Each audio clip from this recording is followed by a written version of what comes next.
You are sitting on your couch. It is 8 p.m. The emails are sent. The dishes are done. The house is quiet. You have technically earned this moment of rest. You open a book or turn on the TV, ready to relax. But then, it starts. A subtle, vibrating tension in your chest. A phantom alarm ringing in the back of your skull.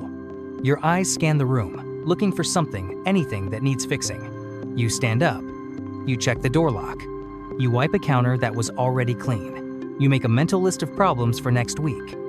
You tell yourself you are just being productive. You tell yourself you are just type A. But deep down, you know the truth. You are not productive. You are terrified. To you, stillness does not feel like peace. Stillness feels like a trapdoor waiting to open. If you cannot sit still without feeling a wave of guilt or impending doom, you are not crazy, and you are not broken. You are simply operating on a survival mechanism that saved your life 20 years ago, but is now slowly killing your joy. Psychologists have a name for this. It is called the Parentified Child Syndrome, but I prefer to call it the emergency generator effect. And right now, your generator is running out of fuel. To understand why you cannot rest today, we have to look at the architecture of your nervous system. Imagine a standard house. It relies on the main power grid, the city's electricity, to keep the lights on and the refrigerator running. In a human life, that main grid represents your caregivers. Parents are supposed to be the source of emotional regulation, safety, and stability. A child plugs into them to recharge. But for you, at some point between the ages of 7 and 12, the main grid went down. Maybe it was a blackout caused by a parent's addiction or chronic illness. Maybe it was the flickering voltage of their emotional immaturity or volatility. Or perhaps it was simply a void emotionally absent parents who were physically present but psychologically ghosts. When the main grid fails, a building goes dark. Unless it has an emergency generator, you became that generator. Psychology calls this parentification. It is a role reversal where a child is forced to sacrifice their own developmental needs to take care of the logistical or emotional needs of their parents. You didn't just clean the house or cook dinner. You became the emotional stabilizer. You became the therapist. You became the mediator. You learned to read the room before you learned to read a textbook. You could detect the specific heavy thud of your father's footsteps that meant he was angry. You could sense the micro change in your mother's tone that meant a depressive episode was starting. Your brain developed a hypersensitive radar for conflict because your safety depended on predicting it. This is where the biology gets interesting and tragic. Your amygdala, the brain's threat detection center, began to grow slightly larger and more reactive than average. It learned that safety does not mean the absence of danger. It learned that safety means control. If you could predict the mood, you could control it. If you could fix the problem, you could avoid the explosion. If you could be perfect, you wouldn't be a burden. This rewired your dopamine reward system. In a healthy childhood, you receive love simply for existing. You are loved because you are you. But in a parentified childhood, you learn a deadly equation. Love equals usefulness. You only got attention when you were such a good helper. You only got praise when you were so mature for your age. That compliment, "You're an old soul," was not a badge of honor. It was the debris of a childhood cut short. So, you grew up. You left that house. You escaped that dynamic. But you took the operating system with you. Today, you are the person everyone relies on. You are the low-maintenance friend. You are the employee who never says no.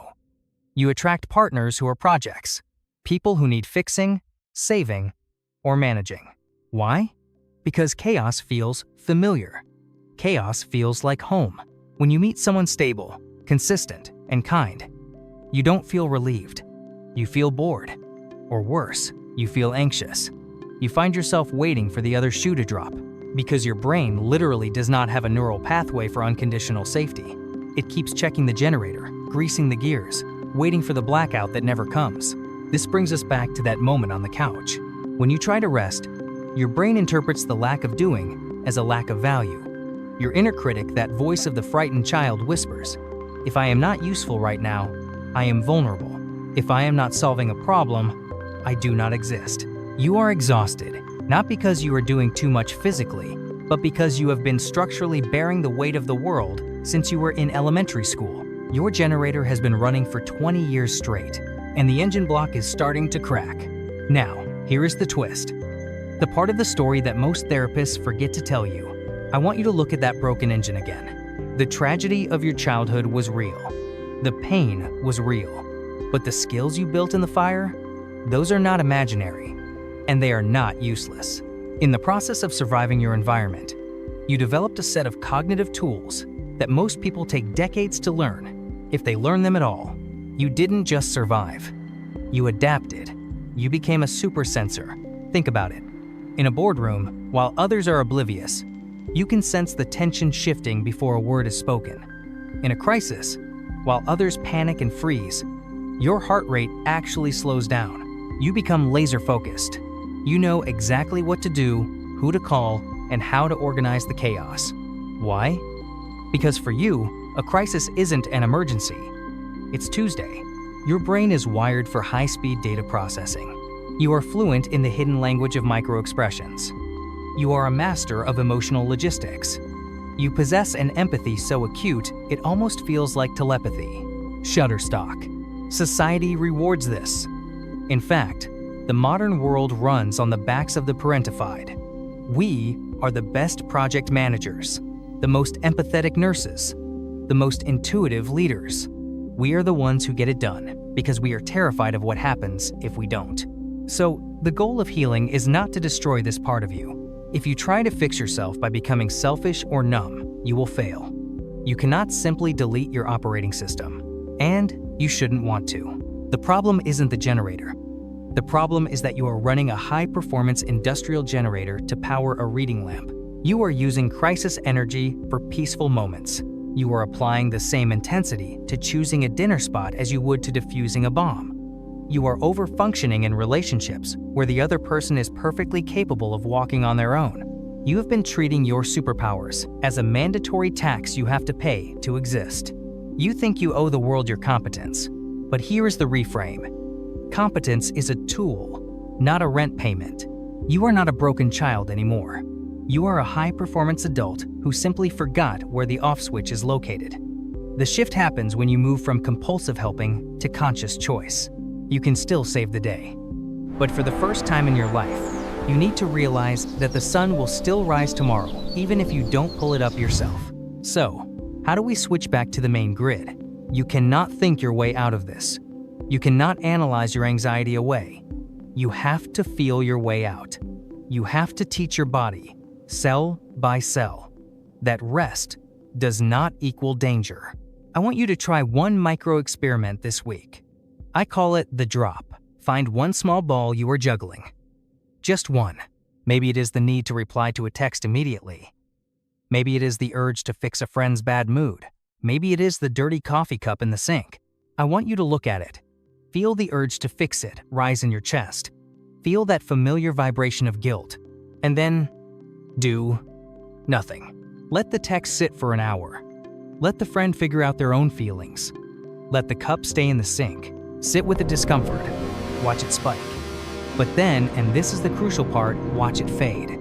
Prove to your amygdala that the roof did not cave in. Prove to your nervous system that you dropped a ball, and the world kept spinning. Shutterstock. Healing is not a grand event. It is 1,000 small moments of choosing to be useless. Because here is the truth you have been hiding from. You are worthy of love, even when you are heavy. You are worthy of care, even when you have nothing to give. You are not a machine designed to run forever. You are a human being designed to breathe. The generator served its purpose. It kept you alive. Thank it for its service. But the storm is over. You can turn the lights off now. You can sleep. We've got this.